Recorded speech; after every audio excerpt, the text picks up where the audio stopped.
হিকাম, এটা হিকমতের বহুবচন, হিকমতপূর্ণ বাক্য, বা মনে করেন যে এটা বাংলায় কি বলে, প্রজ্ঞা যেগুলো আছে না, প্রজ্ঞাপূর্ণ, প্রজ্ঞার ঝর্ণাধারা, ঝর্ণাধারা সংক্রান্ত আর কি। এরপর দেখেন আল জুমলাতুল ইসমিয়া, আল জুমলা, যে লাইনটার একটু অর্থটা পড়বেন। কোনটার? ওই যে প্রথমটা, ফি জাওয়ামিল কালিম। আল বাবুল আউয়ালু, প্রথম অধ্যায়। প্রথম অধ্যায় কি সংক্রান্ত, কি বিষয়ে বলতে? ফি জাওয়ামিল কালিমি ওয়া মানাবিল হিকামি ওয়াল মাওয়াইজিল হাসানা। ফি জাওয়ামিল কালিম, জাওয়ামি মানে হলো বাক্যসমূহ, কালিম পাণ্ডিত্যপূর্ণ। জাওয়ামিল কালিম বলা হয় যে যার শব্দ অল্প কিন্তু অর্থ বেশি, অনেক কথা অল্প শব্দের মধ্যে নিয়ে আসে, তাহলে পাণ্ডিত্যপূর্ণ বাক্য। পাণ্ডিত্যপূর্ণ বাক্য ও মানাবিয়াল হিকাম, এবং প্রজ্ঞার ঝর্ণাধারা, ওয়াল মাওয়াইজিল হাসানা, এবং উত্তম উপদেশ বলি সংক্রান্ত, বা এই সংক্রান্ত হলো প্রথম অধ্যায়। আচ্ছা, প্রথম হাদিসটা গেল। এরপর দেখেন আল জুমলাতুল ইসমিয়া। আল জুমলাতুল ইসমিয়া বলতে নিচে যতগুলো নিয়ে আসতেছে হাদিস বা যেগুলো নিয়ে আসবে সবগুলো হলো কি জুমলা ইসমিয়া। 40 এর বিপক্ষে বলেছিলাম একজনকে, তিনি যুক্তি দিলেন এবং রাগান্বিত বলেছিলেন বুখারী শরীফে আছে লোক খাওয়ানোর খুব ভালো কাজ। তখন বললাম এটা তো হিন্দুদের থেকে এসেছে, বিদআত। তারপর 40 করেছে, এটা তো এখন প্রথা হয়ে গেছে। এখন কথা হলো লোক খাওয়ানো ভালো কাজ, ঠিক আছে, লোক খাওয়ানো ভালো কাজ, কিন্তু খাওয়ানোর মুহূর্ত কখন? আচ্ছা, একটা বিষয় দেখেন যে যখন খাওয়ানোর কথা আছে আমাদের ইসলামের মধ্যে, শরীয়তের মধ্যে, যখন খাওয়ানোর কথা যেগুলো আছে সবগুলোই দেখবেন যে মানে যখন খুশির অবস্থা এর সাথে সম্পৃক্ত, আনন্দ ঘনার সময়ের সাথে সম্পৃক্ত। যেমন মনে করেন আপনি বিবাহ করেছেন, এটা একটা আনন্দ ঘন মুহূর্ত না, এটা একটা খুশি সংবাদ না? তো সুতরাং আপনি, শরীয়ত বলছে যে আপনি একাই খুশি করবেন কেন, আপনি আপনার আশেপাশে যারা আছেন তাদেরকে আপনি ওলিমা খাওয়ান, ঠিক আছে? তো এখানেও খাওয়া, আপনার বাচ্চা হয়েছে, সন্তান হয়েছে, তো এটা একটা খুশি সংবাদ না? আপনার সন্তান হয়েছে, আপনি মানুষকে খাওয়ান। খাওয়ানোর যে সম্পৃক্ত, খাওয়ানোর যে বিষয়টা, এটা হলো কিসের সাথে সম্পৃক্ত? খুশির সাথে। মানুষ মারা গেলে খুশি হয় না? মানুষ মারা গেলে মানে কোন একজন আত্মীয় মারা গেলে সে কি খুশি হয় নাকি কষ্ট পায়? আনন্দ পায় না কষ্ট পায়? খুশি তো হইতেছে। কেমনে? হ্যাঁ, খাওয়া দাওয়া করতেছে সবাই মিলে, এটা তো খুশির মতো হইতেছে। বাস্তবতায় আসলে কি? বাস্তবে তো এটা হওয়ার কথা না। বাস্তবতা তো এটা তো কষ্টের মুহূর্ত, তাই না? কষ্টের মুহূর্ত। এখানে তো শরীয়ত বলছে যে তার বাড়িতে তার আত্মীয় স্বজন মারা গেছে, হয়তো যার আত্মীয় মারা গেছে, তার বাবা মা বা যার স্বামী স্ত্রী মারা গেছে, সন্তান মারা গেছে, তো সে কষ্টের কারণে, তার মন খারাপ থাকার কারণে সেটা খেতে পারবে না। তো আশেপাশে মানুষদেরকে বলছে তাদের কাছে যেন খাবারটা পৌঁছানো হয়। অথচ এখানে উল্টা, এখন আমাদের বিশেষ করে হিন্দু আইনি প্রথা থেকে আসার কারণে এটা চাপাই দিছে। কি চাপাইছে? যে না, তাকেই খাওয়াতে হবে। পুরো একটা উল্টা কাজ। আচ্ছা, এটা মূলত আসছে হিন্দুদের থেকে বলছেন উনি। হিন্দুদের থেকে কিভাবে আসছে একটু বলেন তো, হিন্দুদের থেকে মানে? উল্টা আমাদের আলোচনা তো অন্যদিকে চলে যাচ্ছে। হ্যাঁ, তাই। আচ্ছা, দেখেন 2 নম্বর হাদিস, এটা মুখস্থ হয়েছে না? জি উস্তাদ।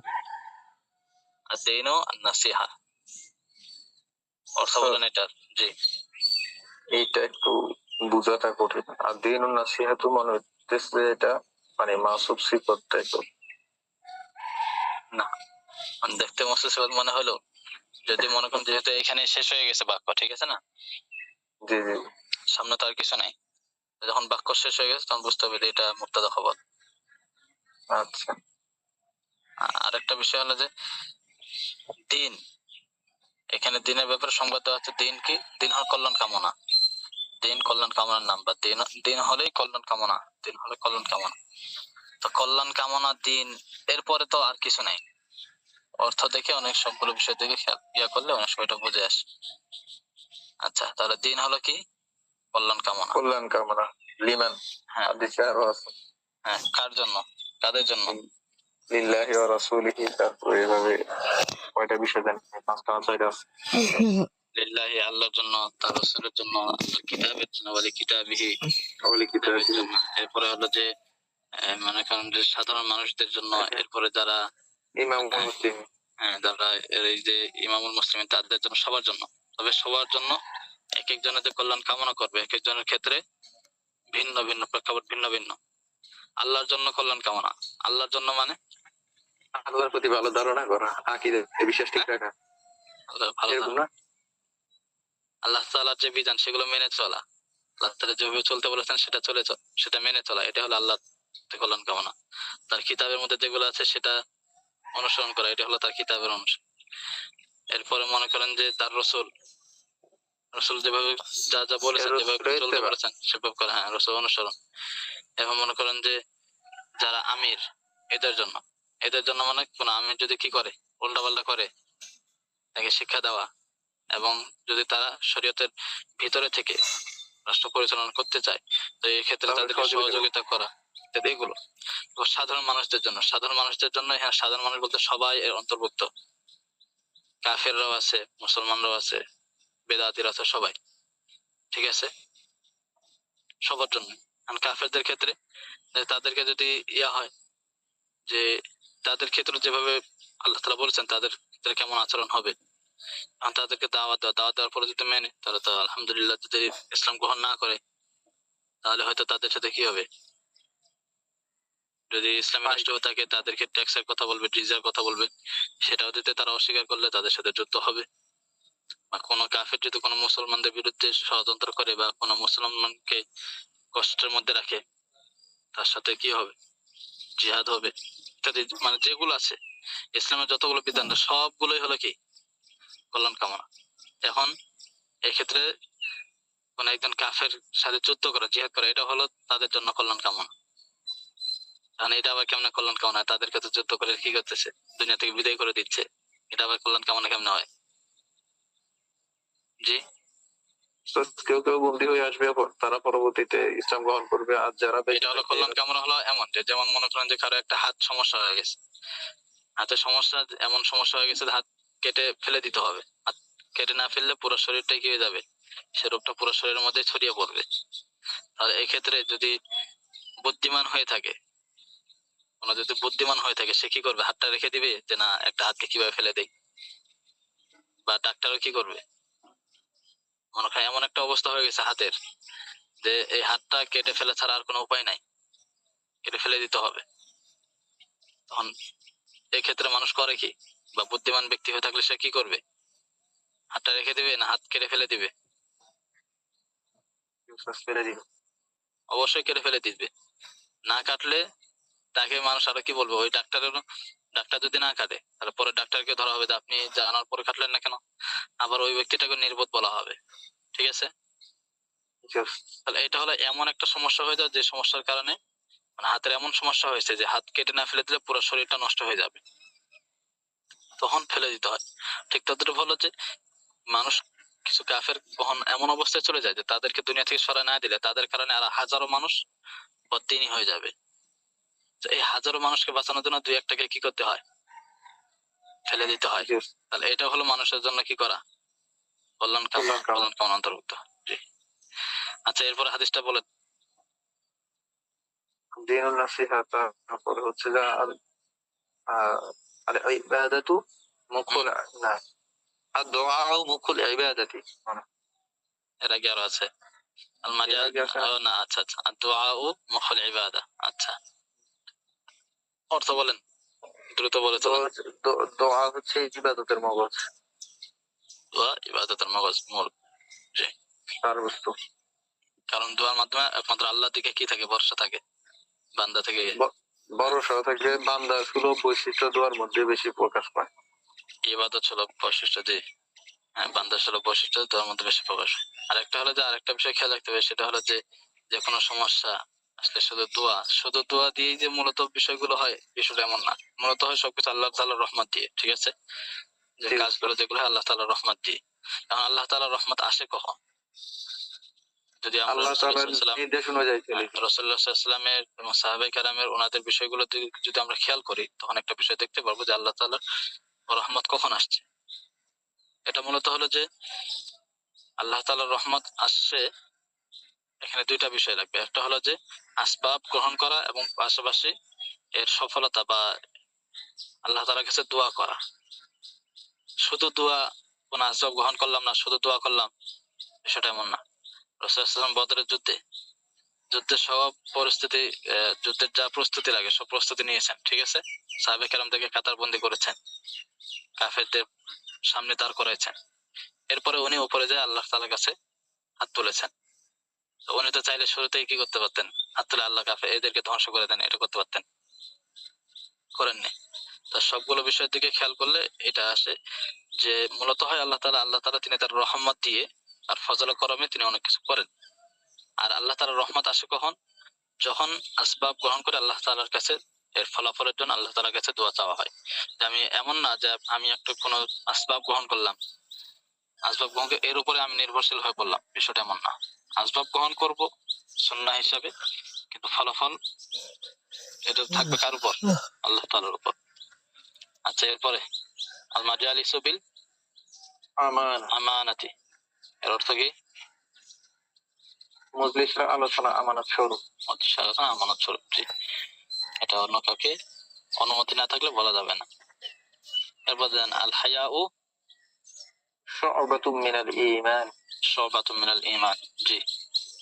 ঈমানের একটি শাখা। লজ্জাশীলতা ঈমানের একটি শাখা। তবে লজ্জা বলতে কোন লজ্জা? উস্তাদ, যে লজ্জা আমাকে ঈমানের দিকে ধাবিত করে। লজ্জা কয়েক ধরনের আছে, একটা হলো হায়ায়ে শারঈ, আরেকটা হায়ায়ে আকলি, আরেকটা হলো হায়ায়ে নফসি, হায়া তাবিঈ। যেমন মনে করেন যে উদাহরণস্বরূপ, কেউ অন্যদিকে নিবেন না, সহজে বোঝার জন্য আর কি বলতেছে। মনে করেন যে কোন একজন ছেলে, সে মেহমান গেছে বা কোথাও গেছে, ঠিক আছে। এখন হতে তো পারে স্বাভাবিক ছেলে হিসাবে যে হয়তো রাত্রে তার স্বপ্নদোষ হয়ে গেছে, হতে পারে কিনা? যে কোথাও মেহমান গেছে, মেহমান তার রাতে স্বপ্নদোষ হয়ে গেছে।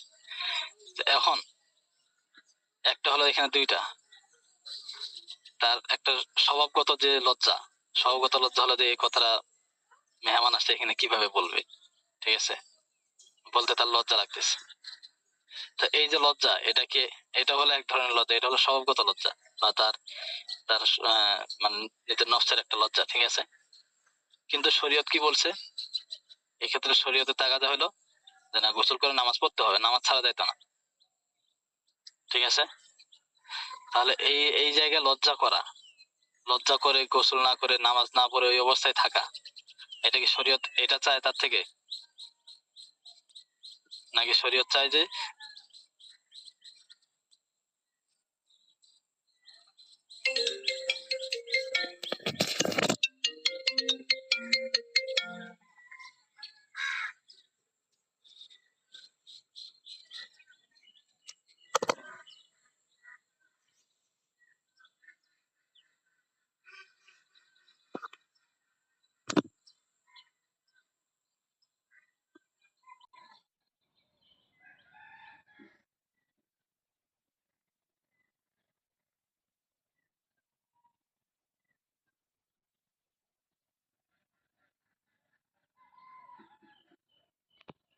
ছায়াগুলো আর কি, একেবারে মানে যেগুলো যেগুলো স্বভাবজাত, যেগুলো এগুলো কিন্তু আবার এগুলো না। শরীয়ত যে ক্ষেত্রে হায়া করতে বলছেন, শরীয়ত যেগুলোর ক্ষেত্রে লজ্জা করতে বলছেন, হায়া শরঈ যেগুলোকে বলা হয়, সেগুলো হলো ইমানের শাখা। আচ্ছা, এরপর দেখেন আলমারউ মা'মান আহাব্বা, মানুষ তার সাথে তার সাথে থাকবে যাকে সে ভালোবাসে। তো দুনিয়া আখিরাতে তার সাথে যাকে ভালোবাসে তার সাথে থাকবে। কাউকে ভালোবাসে কিন্তু কোনোদিন সাক্ষাৎ হয়নি, পরকালে তার সাথে থাকবে। এরপরে আল খামরু জুম্মাউল ইসম, আল খামরু জুম্মাউল ইসমি, এর অর্থ কি?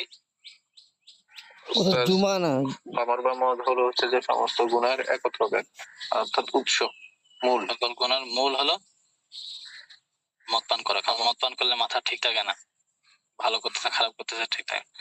এরপর বলেন আল আনাতু মিনাল্লাহি ওয়াল আজালাতু মিনাশ শাইতান। আল আনাতু মিনাল্লাহি ওয়াল আজালাতু মিনাশ শাইতান। আল আনাতু মানে হলো ধীরস্থিরতা, ধীরস্থিরতা। এটা কার পক্ষ থেকে হয়?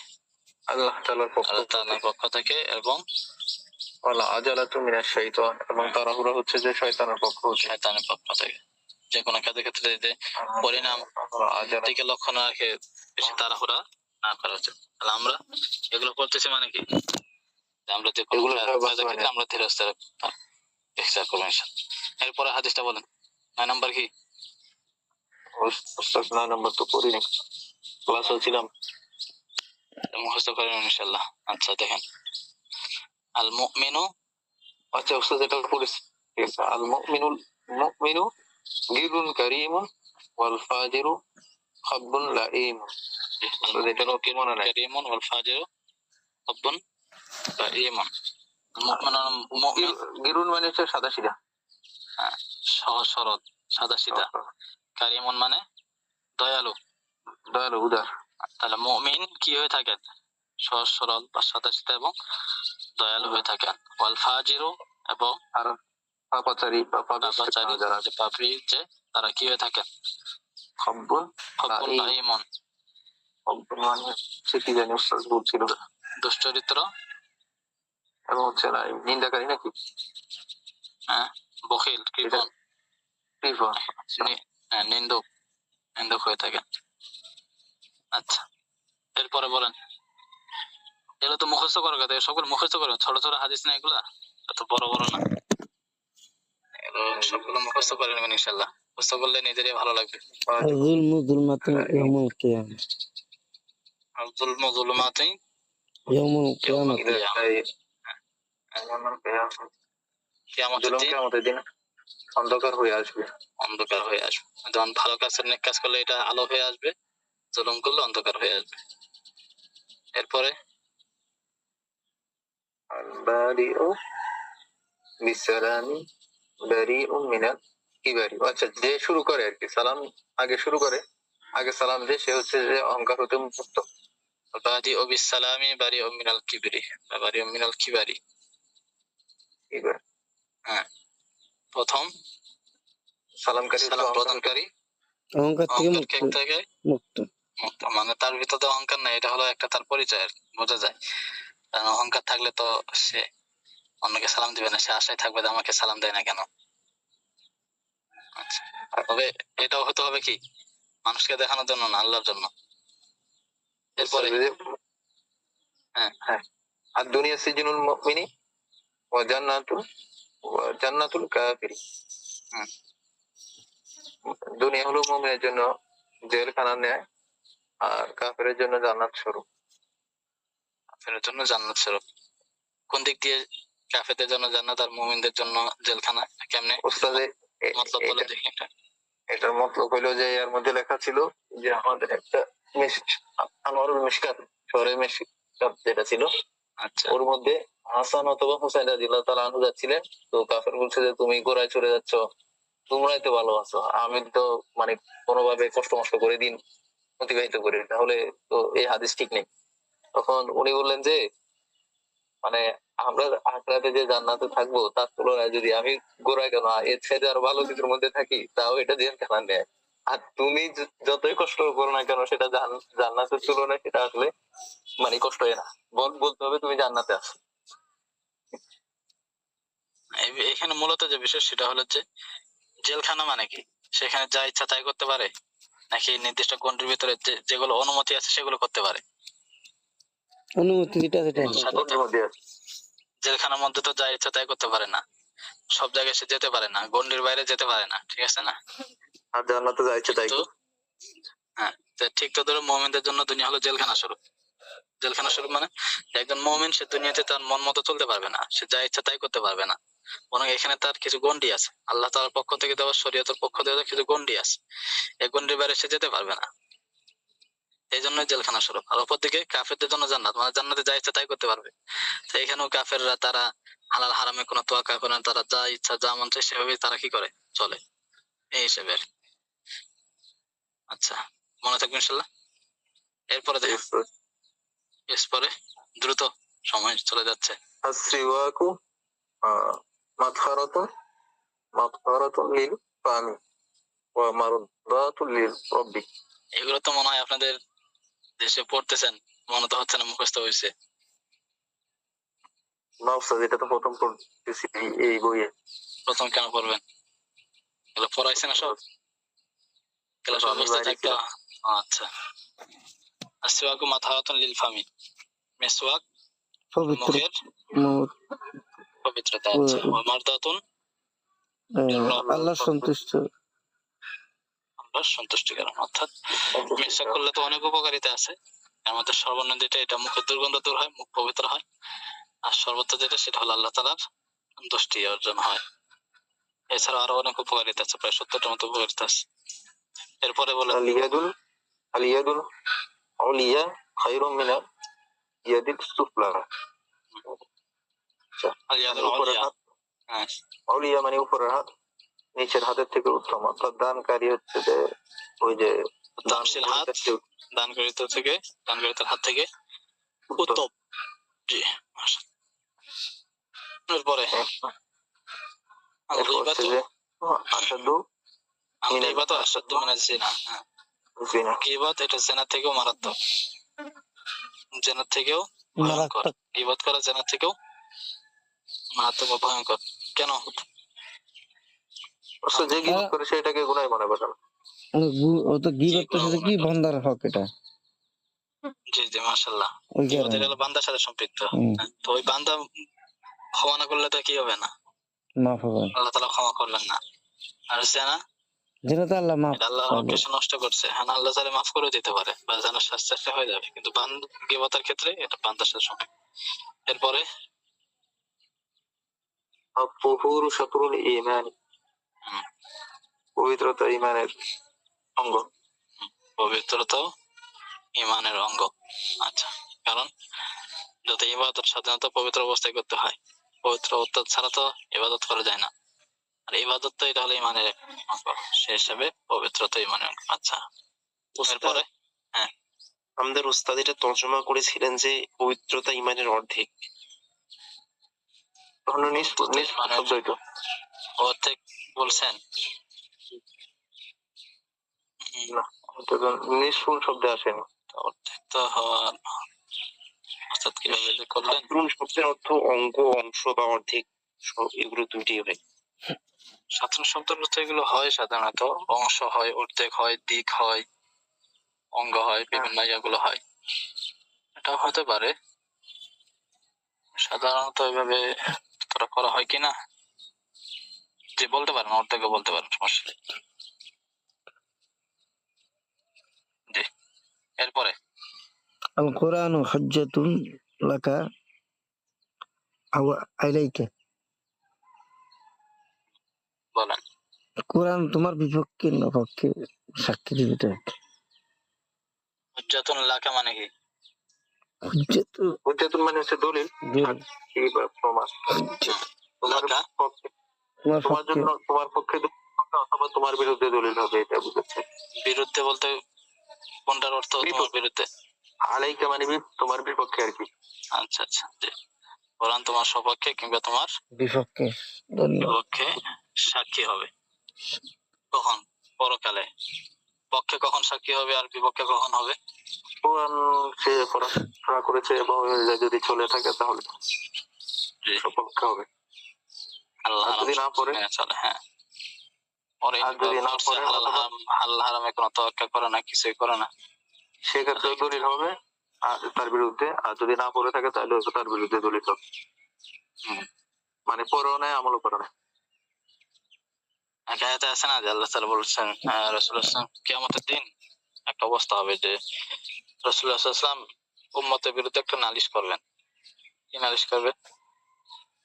এটা আছে ইন্না হাযাল কুরআন وقال الرسول يا ربي إن هذا إنك إن قوم اتخذوا هذا القرآن মাহজুরা। إن قوم اتخذوا هذا القرآن مهجورا। আমার সম্প্রদায়, আমার কওম এই কোরআনকে ছেড়ে দিয়েছিল, আমার এই কোরআনকে ছেড়ে দিয়েছিল। এখন বর্তমানে অবস্থা থেকে তাকান যে আসলে আমরা বর্তমানে কোরআনকে আঁকড়ে ধরেছি নাকি ছেড়ে দিয়েছি? কোন দিক দিয়ে আমরা কোরআনটা ধরে রেখেছি? এখন তো অবস্থা হয়ে গেছে যে কেউ মারা গেলে তার জন্য শুধু এই 40টা 3 দিনা বা সব পাঠানোর এই ক্ষেত্রে শুধু কোরআনটাকে ধরে রেখেছে। সামাজিক ভাবে, রাষ্ট্রীয় ভাবে, ব্যক্তি জীবন চালানোর ক্ষেত্রে কোরআনকে এখন ধরা হয়েছে। এখন দেখেন যে কত পার্সেন্ট মানুষ কোরআন পড়তে পারে। মুসলমানদের ক্ষেত্রেই ধরেন, আপনি তো কথাটা বাদেই দেন, কত পার্সেন্ট পড়তে পারে একটু খেয়াল করেন তো। আসলে তেলাওয়াত করতে পারে কত পার্সেন্ট হতে পারে? 5% এর মতো হতে পারে।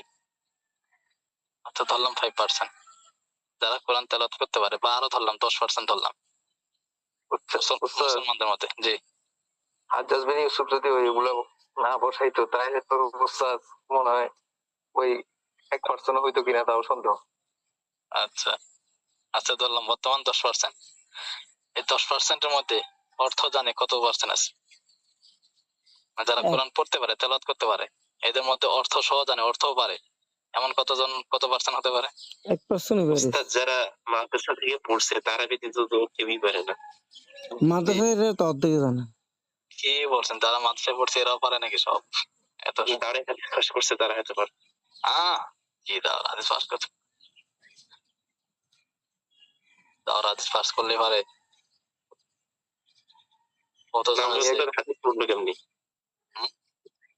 এটা বুঝবেন না, এই লাইনে না হাঁটলে বুঝবেন না, না হাঁটতেছেন আস্তে আস্তে বুঝবেন। হ্যাঁ, আমি এরকম এক উস্তাদকে জিজ্ঞেস করেছিলাম যে মানে উস্তাদ কি অবস্থা, এনারা কিভাবে আছে, পরে উনি একটা সুন্দর উত্তর দিয়েছিলেন। জি, আচ্ছা আছে, অনেকেই আছে মানে। এরপরে মানুষ সামাজিক ভাবে ছেড়ে দেওয়া হয়েছে, এরপরে রাষ্ট্রীয় ভাবে কোরআন আইন চলে না অন্য আইন, কুফরি আইন, সবভাবে পর্যন্ত ছেড়ে দেওয়া হয়েছে। জি, আচ্ছা এরপরে আল জারাসু মাজামিরুশ শাইতান। জারাস এটা হলো ঘন্টি, কার বাদ্যযন্ত্র? শয়তানের বাদ্যযন্ত্র।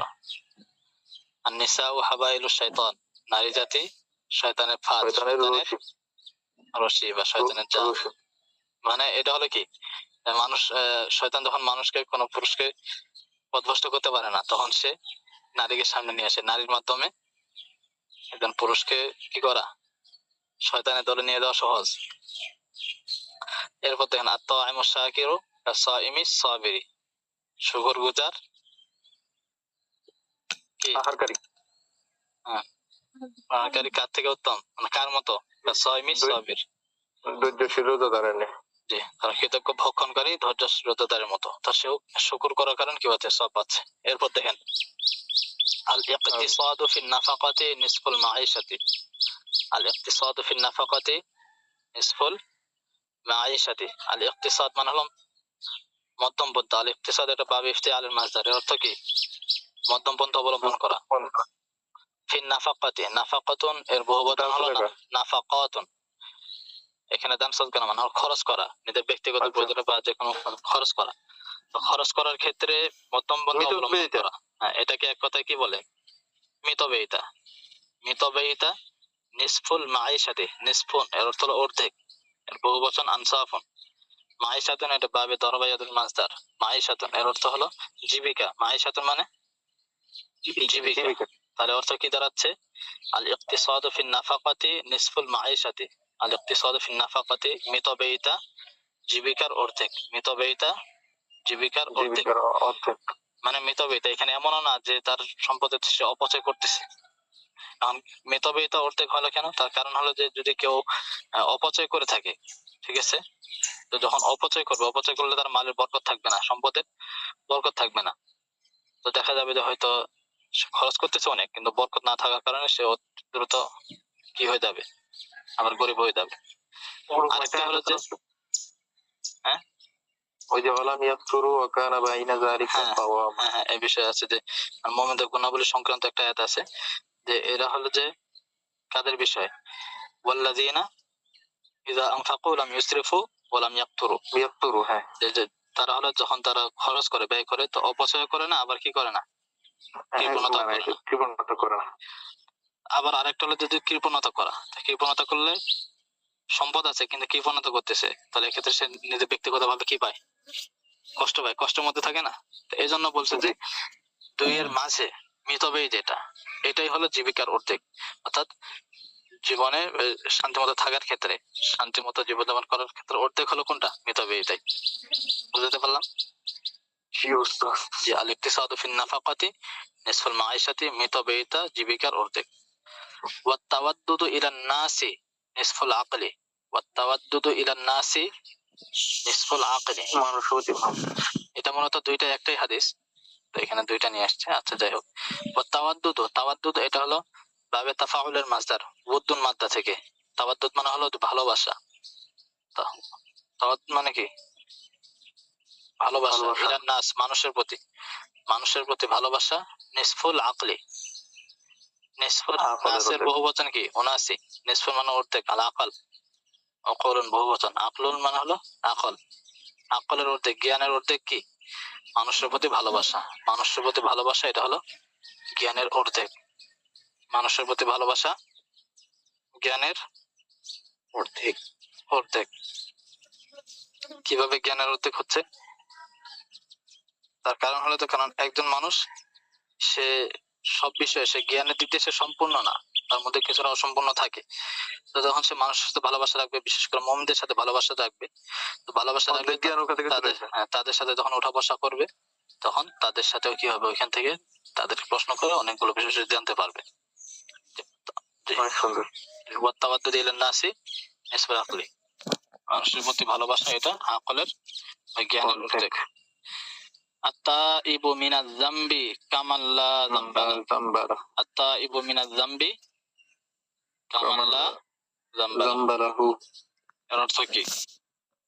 তাইব মানে যে গুনাহ থেকে ফিরে আসে, তাবা ইয়াতুবু, এটা হলো ইসমে ফাইল, তওবাকারী, প্রত্যাবর্তনকারী। মিনাজ যামবি, যামবুন বহুবচন কি? যুনুবুন। যুনুবুন। জি মাশাআল্লাহ। তাহলে যুনুবুন, যামবুন এর অর্থ হলো পাপ, গুনাহ। তো গুনাহ থেকে তওবাকারী, গুনাহ থেকে প্রত্যাবর্তনকারী, গুনাহ থেকে তওবাকারী। কামান ওই ব্যক্তির নাই, লা যামবা লাহু যার কোনো গুনাহ নেই। তাহলে গুনাহ থেকে তওবাকারী ওই ব্যক্তির নাই যার কোনো গুনাহ নেই। গুনাহ নেই। রাওয়াহু ইবনে মাজাহ, ইবনে মাজাহ এই হাদিসটা বর্ণিত আছে। তো যার গুনাহ নেই তার মতো, এটা কিসের ক্ষেত্রে? ধ্যান বাইনা সদর দিছে, ফি আদামিল মুআখাযাতি, পাকড়াও না করার ক্ষেত্রে, শাস্তি না হওয়ার ক্ষেত্রে। যার গুনাহ নেই তার যেমন শাস্তি নাই, ঠিক তদ্রুপভাবে কারো যদি কখনো গুনাহ হয়েও যায়, গুনাহ হয়ে যাওয়ার পরেও অসতর্কতাবশত বা যে কোনো কারণে গুনাহ হয়ে যদি যায়, সে তওবা করলে তারও কি হবে না? শাস্তি হবে না। যার গুনাহ নাই তার যেমন শাস্তি নাই, ঠিক তদ্রুপ কেউ তো গুনাহ করার পরে যদি তওবা করে ফেলে, আল্লাহ তওবা কবুল করে নেয়, তাহলে তারও শাস্তি হবে না। শাস্তি থাকবে না। জি। তবে তওবা কাকে বলা হয়? শুধু একজনকে গুনাহ করে আসলো, তওবা তওবা তওবা তওবা, আস্তাগফিরুল্লাহ আস্তাগফিরুল্লাহ আস্তাগফিরুল্লাহ, এরপর মনে হয় আবার ওই কাজটা যায় করলো, এটা মূলত তওবার নাম না। ঠিক আছে? তওবা কাকে বলা হয়? তওবা মূলত বলা হয়, এখানে তিনটা জিনিস লাগবে তওবার ক্ষেত্রে। একটা হলো যে সে যে কাজটা করছে, যে অপরাধটা করছে, এটা ভেবে তাকে নিজে লজ্জিত হতে হবে যে না, আমি, আমাদের এই কাজটা হয়ে গেল, আল্লাহ তাআলা একটা নাফরমানি হয়ে গেল, আমি আল্লাহর বান্দা, তা লজ্জিত হতে হবে। ঠিক আছে? এরপর এই কাজটা ভবিষ্যতে না করার ব্যাপারে প্রতিজ্ঞা করতে হবে। যাই হোক, এই কাজটা যেহেতু হয়ে গেছে, এটা আমি আর ভবিষ্যতে কখনো করব না। এর অর্থ এটা না যে ভবিষ্যতে হবেই না, কখন আবার হয়েও যেতে পারে, কিন্তু তার ইচ্ছা থাকতে হবে যে আমি এটা কখনো করব না। কখনো ইচ্ছার বিরুদ্ধে কাজ হয়ে যায় কিনা, কারণ যেহেতু শয়তান লেগে আছে, ওটা হতে পারে, কিন্তু ইচ্ছাটা থাকতে হবে, তার প্রতিজ্ঞা থাকতে হবে যে আমি আর কখনো এই কাজ, এই গুনার কাজটা করব না। ঠিক আছে? কয়টা গেল? দুই। এক নাম্বার লজ্জিত হওয়া, হ্যাঁ। 2 নাম্বার ভবিষ্যতে না করার ব্যাপারে দৃঢ় সংকল্প করা। 3 নাম্বার হলো আল্লাহ তাআলার কাছে কান্নাকাটি করা, মাফ চাওয়া। আল্লাহ তাআলার কাছে কি চাওয়া? মাফ চাওয়া। তিনটাই। এখন এখন আমাদের বলে জি, কি বলেন? নাম্বার বলে হচ্ছে যে যদি বান্দা হকের সাথে জড়িত হয়ে থাকে, তাহলে হচ্ছে হ্যাঁ, তাদের প্রতি ওটা তো হলো বান্দার সাথে, বান্দার হকের সাথে জড়িত থাকলে তো ওটা অবশ্যই লাগবে, তাছাড়া তো ওটা মাফই হবে না। জি। তাহলে এখন বর্তমান হয়ে গেছে কি যে আমাদের পরের প্রথম দুইটা দিয়ে খেয়াল করা হয় না, শুধু পরের গুলা, যে লজ্জিত হয় না, বা হালকা লজ্জিত হলেও আর করবে না সামনে, এটা তো অনেক কম হয়ে থাকে। এই জন্য আমাদের সবগুলো দিয়ে খেয়াল রাখা দরকার। আর তাই মিনাজ যামবি কামান লা যামবা লাহু, গুনাহ থেকে তওবাকারী ওই ব্যক্তির নেই যার কোনো গুনাহ নেই। জি। এই তিনটাই থাক নাকি? জি উস্তাদ। 21, 22, 23। তা এই পড়া তো হচ্ছে মনে হয় ওস্তাদ অল্প করে পড়ান নাকি? 3টা 4টা করে। তো তিনেরটা তিনি মুখস্থ সাধারণত 5টা করে পড়ান। 5টা করে। ওস্তাদ আমাকে 3টা পড়াতে তার বলছিলেন পাশাপাশি আজকে অবশ্য। 3টার কথা বলছিলেন। 3টে পড়ালাম। আচ্ছা, এখানে মূলত যে যেহেতু অল্প করে পড়ান 4-5টা করে, এগুলো তো সব